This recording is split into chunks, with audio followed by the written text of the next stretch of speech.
নমস্কাৰ। এটি বিশেষ বাতৰিলৈ নিউজ নৰ ষ্টুডিঅ'ত মই মুকেশ হুছেইন। আপোনজনক হেৰুৱাৰ বেদনা আপোনজনেহে বুজি পায়। যোৰহাট চন্দননগৰৰ নিবাসী অসম জ্যেষ্ঠ নাগৰিক সন্মিলনৰ প্ৰাক্তন শিক্ষা সম্পাদক, যোৰহাট জিলা জ্যেষ্ঠ নাগৰিক সন্মিলনৰ প্ৰতিষ্ঠাকালৰ সদস্য, অৱসৰপ্ৰাপ্ত জ্যেষ্ঠ খণ্ড উন্নয়ন বিষয়া, সুলেখক সমাজকৰ্মী জীৱকান্ত গগৈ দেখাৱাহন। নিউজ নৰ এক বিশেষ প্ৰতিবেদন।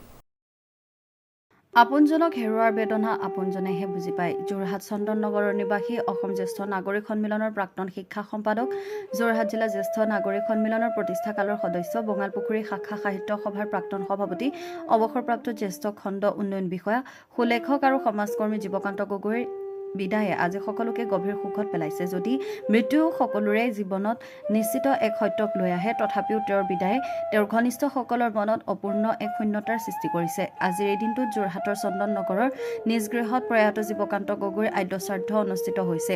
এই দিনটোত তেওঁৰ স্মৃতিত এক সমাৱেশ আয়োজিত হয়, য'ত বিভিন্ন বিশিষ্ট ব্যক্তি আৰু তেওঁৰ অনুৰাগীসকল উপস্থিত থাকে। সকলোৱে হৃদয়স্পৰ্শী ভাষাৰে তেওঁৰ সৈতে কটোৱা মুহূৰ্তসমূহ সোঁৱৰালে। তেওঁক এক নিৰ্বাণ, এক জ্যোতিষ্মান ব্যক্তিত্ব বুলি আখ্যা দি তেওঁৰ স্মৃতিত লিখা বিভিন্ন প্ৰবন্ধ আৰু স্মৃতিত অতি সাৱলীল ভাষাৰে লিখা আখ্যানসমূহ সংকলনেৰে নিৰ্বাণ এক জ্যোতিষ্মান ব্যক্তিত্ব নামৰ এক স্মৃতি গ্ৰন্থ উন্মোচন কৰা হয়। এই স্মৃতি গ্ৰন্থখনি উন্মোচন কৰে যোৰহাট জিলা সাহিত্য সভাৰ প্ৰাক্তন সভাপতি ডক্টৰ ৰাতুল চন্দ্ৰ বৰাই। পুষ্পাঞ্জলি অৰ্পণ কৰে অৱসৰপ্ৰাপ্ত প্ৰধান শিক্ষক নাৰায়ণ ভূঞাই। মাত্ৰ 5 দিনৰ ভিতৰতে 92 পৃষ্ঠাৰ গ্ৰন্থখনি ছপাৰ কাম দায়িত্ব লয় শব্দ প্ৰকাশে। তেওঁৰ আদৰ্শ, চিন্তা, চৰ্চা আৰু সমাজত তেওঁ আগবঢ়োৱা অনন্য অৱদানৰ আখ্যানসমূহে জীৱকান্ত গগৈক সদায় আমালৈ জীয়াই ৰাখিব। বৰ্ণিল ব্যক্তিত্বৰ, তেখেতৰ জীৱনৰ সৰু সুৰা আমোদজনক ঘটনা, তেখেতৰ জীৱনৰ সামাজিক কৰ্ম, তেখেতৰ সাহিত্য কৃতি, এই সকলোখিনি আলোকিত কৰি বিভিন্নজন লেখকৰ সুন্দৰ লেখনিৰে ইয়াক প্ৰস্তুত কৰি উলিয়াইছে। আজি এইখন সম্পাদনা কৰিছে আমাৰ উপদেষ্টা হিচাপে আছে পবিত্ৰ কুমাৰ দত্ত ডাঙৰীয়া, সভানেত্ৰী হিচাপে, সভাপতি হিচাপে মই বন্তি মহন্ত আছোঁ, আৰু মোৰ দুইফালে থকা দুজন ব্যক্তি অৰুণ চন্দ্ৰ ভূঞা আৰু এয়া বিউটি ডেকা। আমি সকলোটিয়ে এইকেইদিন আৰু এই গোটেইখিনি কৰোঁতে যথেষ্টখিনি আমাৰ সময় কম, গতিকে আমি এই কম সময়ৰ ভিতৰতে এই স্মৰণিকাখন প্ৰকাশ কৰি উলিয়াইছোঁ। আৰু আমি এই ক্ষেত্ৰত শব্দ প্ৰকাশৰ স্বত্বাধিকাৰ ৰঞ্জিত গগৈদেৱক ধন্যবাদ জ্ঞাপন কৰিছোঁ।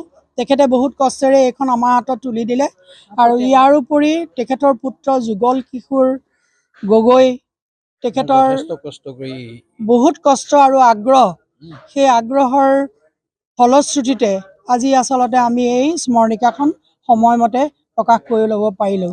গতিকে কৰাৰ আগতে আমি এগৰাকী ভক্তি প্ৰদীপেৰে প্ৰয়াতজনলৈ আমাৰ শ্ৰদ্ধা নিবেদন কৰিলে আমাৰ চন্দননগৰ নামঘৰ সমিতিৰ প্ৰাক্তন সভাপতি, চন্দননগৰ জ্যেষ্ঠ নাগৰিক সন্থাৰ প্ৰাক্তন সভাপতি, বিশিষ্ট ব্যক্তি ডম্বৰুধৰ বৰুৱাদেৱে।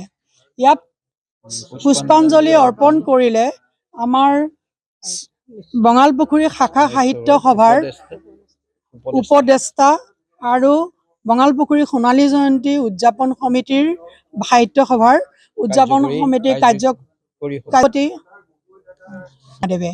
গতিকে অনুষ্ঠানটি সুন্দৰভাৱে পৰিচালনা কৰাৰ কাৰণে আৰু সুন্দৰভাৱে সমাপন হোৱাৰ কাৰণে মই সকলোটি গুণমুগ্ধলৈ এই আপাহতে ধন্যবাদ জ্ঞাপন কৰিলোঁ।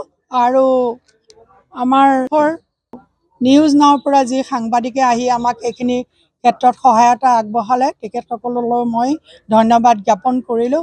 আৰু এইখিনিকে কৈ প্ৰয়াতজনলৈ। যোৰহাটৰ পৰা শ্ৰীমন্ত মাধৱ বৰুৱাৰ ৰিপৰ্ট,